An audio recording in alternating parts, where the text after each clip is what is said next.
discretion is advised.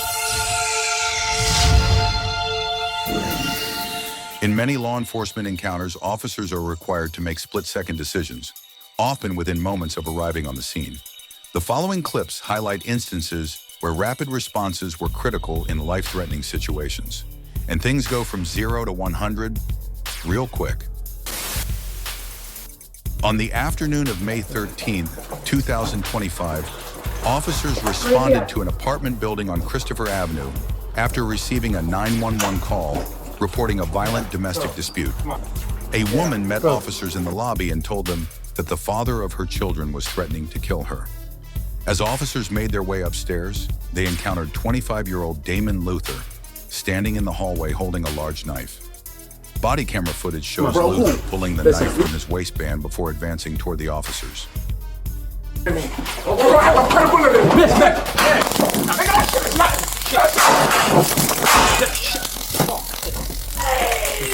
Investigators say he repeatedly shouted, "You're going to have to put a bullet in me." One officer deployed a taser, striking Luther, but he quickly removed the probes and continued charging. Moments later, a second officer fired his service weapon. Luther was transported to a nearby hospital, where he later died from his injuries.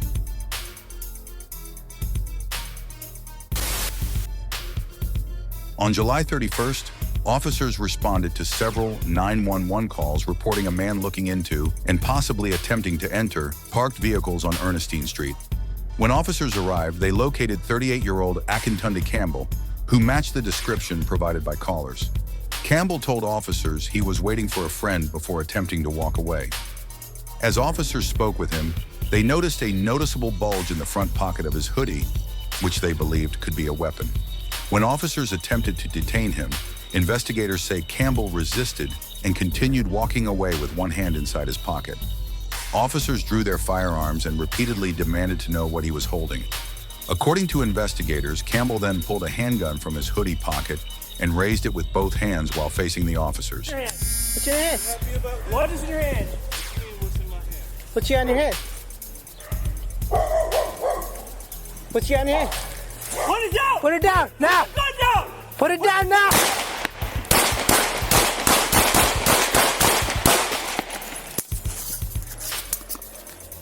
.223 shots fired. Put the gun down! Put the gun down now! 23, you're on 2, go live. Shots fired.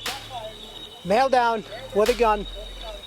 We're at 33 Ernestine. Despite repeated commands to drop the weapon, police say he refused. The officers opened fire, striking Campbell. He died at the scene. You got visual on this gun? Yeah, I think so, no. 133, 10-9 location, and go ahead and work on getting us the channel. 33 Genesee Street, 223, are you involved? Yes, we are involved. Male's down. You can start EMS. Not far, I got everyone start. Move the channel, and start EMS on that guy. Good, please. Just before 12:45 p.m. on August 13th, police officers arrived at Hugh Davis's apartment to arrest him in connection with an earlier assault investigation.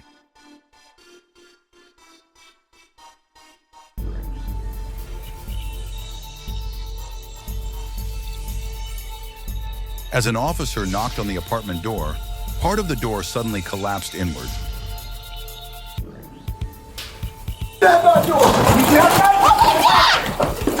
According to investigators, Davis immediately emerged from the apartment holding a large kitchen knife and came within inches of striking one of the officers. Drop the knife! Stop it! Davis was struck and pronounced dead at the scene. You guys good? 18 to radio, shots fired. On the evening of August 4th, New York City police responded to reports of a violent and emotionally disturbed individual inside a residential building on Roosevelt Island.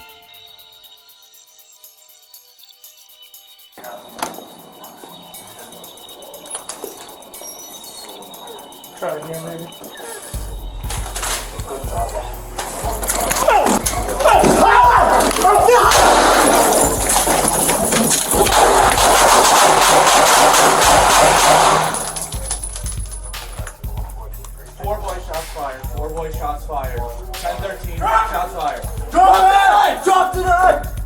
When officers entered the lobby, they encountered Azer Ben Zaitan holding a knife. Investigators say Ben Zaitan advanced toward the officers while still armed. 2 officers responded by firing their service weapons. Ben Zaitan was transported to a nearby hospital where he was pronounced dead. A knife was recovered at the scene. 4 boy shots fired. 4 boy shots fired. 10-13 shots fired. Drop the knife! Just after 8:30 on the morning of July 13th, Suffolk County Police responded to reports of a stabbing behind a deli in Center Reach. When officers arrived, they found a man suffering from severe knife wounds to his neck and hand. As emergency medical personnel treated the victim, the suspect, identified as Emilson Joan Ordóñez Vanegas, suddenly emerged from the wooded area. Investigators say he rushed back toward the injured man and again attempted to stab him. One officer fired his weapon, striking Ordóñez Vanegas before he could reach the victim. He was transported to a hospital where he later died. A knife was recovered at the scene. What's the same? Does anyone have the key? Shortly before 7 p.m. on March 8th, Queens police responded to a frantic 911 call reporting that a man was stabbing his wife inside a second-floor apartment. When officers arrived, they encountered Jamshed Nematov standing in the hallway holding a knife. Investigators say Nematov ignored repeated commands to stop and instead advanced toward officers with the knife raised.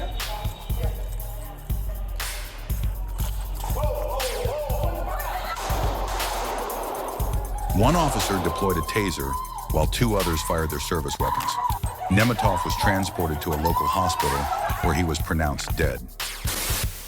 At approximately 7:20 p.m. on November 13th, New York City police were canvassing a Manhattan neighborhood after receiving multiple 911 calls reporting a man carrying a firearm. Officers soon located a man matching the description on Madison Avenue. According to investigators, the man, identified as Elijah Brown, was holding a handgun when officers confronted him. Police say Brown fired his weapon. Officers immediately returned fire. Brown was struck and transported to a nearby hospital, where he later died.